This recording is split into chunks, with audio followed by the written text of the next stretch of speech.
Საღამოშვიდობისა ინგა მივესალმე მაყურებელს სოლიდარობა ვახუსენაიას, სოლიდარობა მზიას, სოლიდარობა ელისო კილაძეს და სოლიდარობა სინდისის ყველა პატიმარს. გუშინ მთელი დღის განმავლობაში მუშაობდი გურიაში.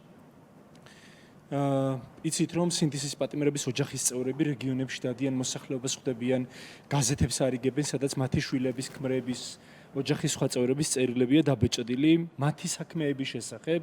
Როგორი უსაფუძვლოდ არიან ისინი დაპატიმრებულები აქციებში მონაწილეობით და ამასთან დაკავშირებული პოლიტიკური ნიშნით და ამ ხალხთან ერთად მეც მოძრაობდი, გადავაადგილდებოდი ქუჩაში. რამდენიმე ისეთი ადამიანი გამოჩნდა, რომელმაც გაზეთის გამორთმევაზე უთხრა უარი სინდისის პატიმრების მშობლებს და ზოგიერთი რეპლიკაც მოვისმინე, რომ მჯდარიყვნენ სახლში და არავინ დაიჭერდათ.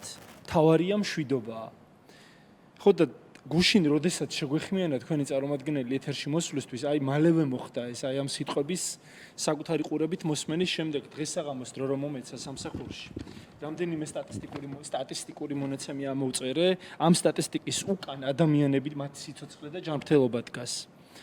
გუშინ ხომ მოკლეს 17 წლის ბიჭი ქუჩაში, ტყვიით, 3 ადამიანი დაჭრეს, მათ შორის გზაური ქალი, რომელიც ტაქსიში იჯდა და უკვე მოხდა. გუშინვე კომიკოს დაესხნენ თავს და ცემეს ხო? დაზიანებები მიაყენეს, რასაც წინ უძღოდა რუსთავიორის, პოსტივის, იმედიის მიერ მართული კოორდინირებული კამპანია, რომელიც ამზადებდა ნიადაგს, როგორც უკვე თქვა მიშამ, ონისეზე თავდასხმის მიზნით. გუშინვე სროლა იყო ბათუმში, ფიროსმანის ქუჩაზე მდებარე კაფეში 31 წლის ბიჭი ჩაცხრილეს, რომელიც უგონოდაა და მძიმე მდგომარეობაშია, ჯანმრთელობის მძიმე მდგომარეობით საავადმყოფოში. მარნეულში შვილმა მოკლა მამა. თბილისში მოკლეს რამდენიმე დღის წინ აზერბაიჯანიდან ჩამოსული 21 წლის გოგო შურისძიების ნიადაგზე მისმა ნათესავმა, რომელიც შემდგომ მიიმალა. გორში დედა და 3 წლის შვილი იმსხვერპლა ძღოლმა, რომელსაც 225 ჯარიმა ჰქონდა აქტიური, გამოწერილი, დაჯარიმებული იყო მანამდე. კაბალის თემის სოფელ უზუნთალაში ფერმერის სახლს ესროლეს ხელყუმბარა. თელავში დაჭრეს ბავშვი.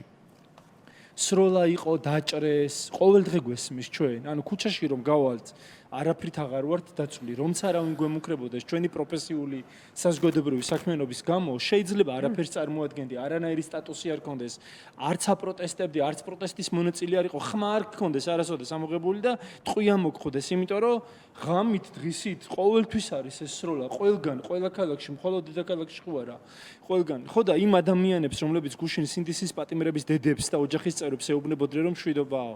აი რანაირი მშვიდობაა ასეთი ფაქტების შემდეგ, როცა უდანაშაულო ადამიანებს კლავენ, ჭრიან და სასიკვდილოდ იმატებენ.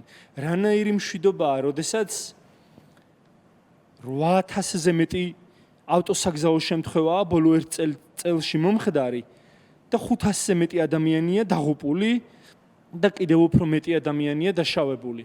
რანაირი მშვიდობაა, როცა ყოველდღიურად გვესმის, რომ ზედოზირებით, სინთეტიკური რაღაცა შერეული სასიკვდილო ნარკოტიკებით ადამიანები იხოცებიან და ამ ნარკოტიკებს უკონტროლოდ მარხავენ სასაფლაოებზე, გარდაცვლილთა საფლავების რაღაცა ქვებთან, ეკლესიების ეზოებში, რკინიგზის ლიანდაგებზე, კი გვესმის, რომ იჭერენ, კუსტარული ლაბორატორია აღმოაჩინეს, მაგრამ ამდენი ქსმენიათ 17 წლის გიორგი შავიშვილის დაღუპვის ამბავი, 22 წლის დავით ბლიაძის დაღუპვის ამბავი და ათობით და ასობით ასეთი შემთხვევა, რომელთა ოჯახებიც გაუბედურდნენ ნარკოტიკებით ზედოზირების შედეგად.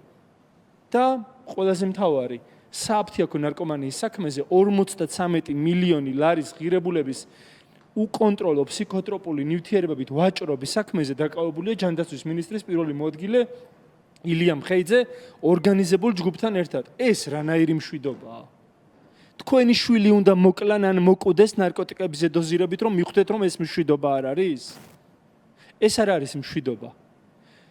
და მე ბევრი წელია რა ჟურნალისტი ვარ და არასდროს ყოფილ ვარ პოლიტიზებული, შეიძლება ითქვას, ანუ ვიწრო პარტიული ჯგუფების ინტერესებს არასდროს ვატარებდი, არასდროს ყოფილ ვარ არც ყოფილი ხელისუფლების და არც ამ ხელისუფლების აპოლოგეტი ან მათთან აფილირებული პირი. წინა ხელისუფლების პირობებში საკმაოდ მძიმე ტრავმები მაქვს გადატანილი როგორც ჟურნალისტს. მხოლოდ და მხოლოდ პროფესიული საქმიანობის გამო. მათ შორის სიცოცხლის მოსპობის მცდელობის ამბავზე, როცა ხელყუმბარა მესროლეს მithქვამს ეს რამდენჯერმე, ხო? საცხოვრებელ სახლში. ის რაც დღეს ვახოსანაიას გაუკეთეს, Facebook-ზე დაწერილი პოსტის გამო რომ 14 დღით დააპატიმრეს, რაც ფაქტობრივად სისხლის სამართლის სასჯელს უტოლდება. ეს იმაზე უარესია, ვიდრე მე რომ ხელყუმბარა მესროლეს წინა ხელისუფლების პირობებში. იმიტომ რომ სიტყვის გამო გაპატიმრებდნენ, მე არ ვიცი ეს რა ტოტალიტარულ სახელმწიფოში აღმოჩნდით, მაგრამ გუშინ წერდი რომ დავაგვიანეთ მეთქე. მე არ გამკვირვებია ეს, უარესებს იზამენ, მე მგონია და მიმაჩნია რომ ვახოს დაპატიმრება არის ფორმულას წინააღმდეგ დაწყებული, მის დასახურად გამიზნული აგრესიული კამპანიის ნაწილი და მცდელობა რომ კი რუსული კანონებით გვებრძვიან, ახშობენ თავისუფალ სიტყვას, მაგრამ ვახოსნაირი ადამიანების დაპატიმრებით უნდათ კიდევ უფრო მეტად ამ შიშის გაჯერება საზოგადოებაში რომ ვერავინ ვერაფერი ვერ გაგებს. ხო, აი სანაია დავიჭირე, შვილდაძეს თავს დავესხი, ონისე ოქრიაშვილს ზე ანგარიშწორება მოვახდინე და შენ ვინ დაგიცავს?